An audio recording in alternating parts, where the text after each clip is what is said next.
and one of the things which you really hammer home in the book is the relationship between foods and things like estrogen and testosterone. So I want to focus on that with the impact on things like breast and prostate cancer. How does food impact the sex-related cancers?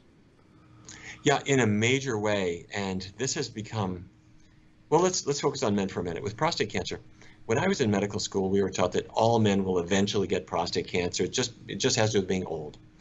But then researchers said, well, wait a minute.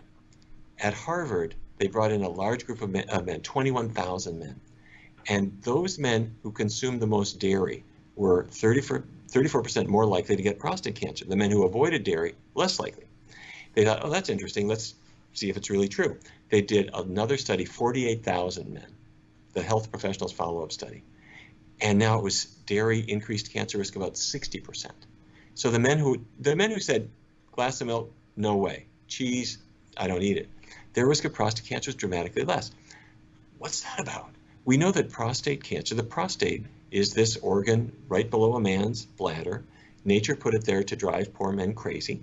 And it causes all kinds of symptoms as it enlarges, but cancer cells can form in the prostate, very, very common.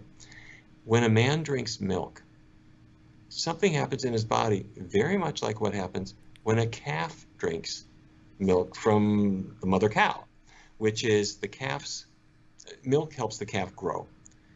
Milk has sugars in it, lactose, sugar, proteins, fats, and hormones.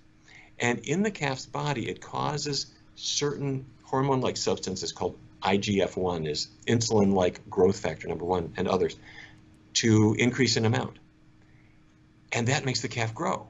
Now, you're a fully grown man. It can make cancer cells grow. We're pushed to drink milk. You need it for calcium, you need it for protein, da, da, da, da, da. There are healthier sources of all those things that are not going to cause cancer. So I think that there's so much confusion here, especially I'm based in the UK, I'm in Wales, and I hear all the time, and it drives me pretty mad, this take that soy is so damaging to people's health. Where do you stand on soy? Well, what they're thinking of is this, that soybeans have compounds in them called isoflavones.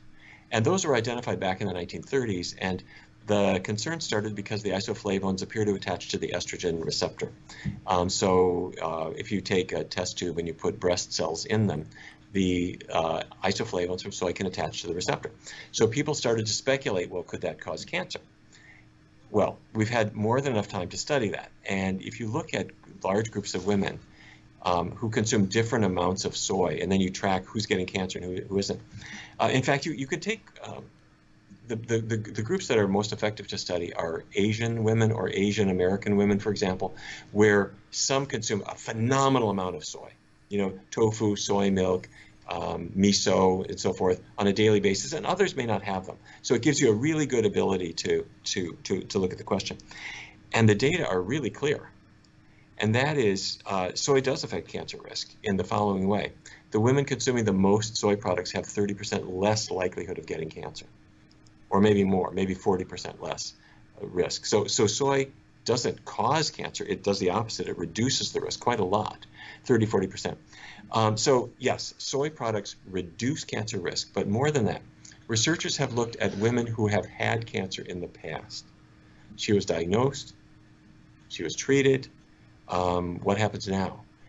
And it turns out that women consuming the most soy, again, have about a 30% reduction in the likelihood of dying of their cancer. So why would all this be?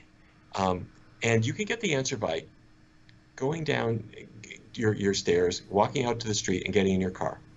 And you look down at the pedals on the floor of your car.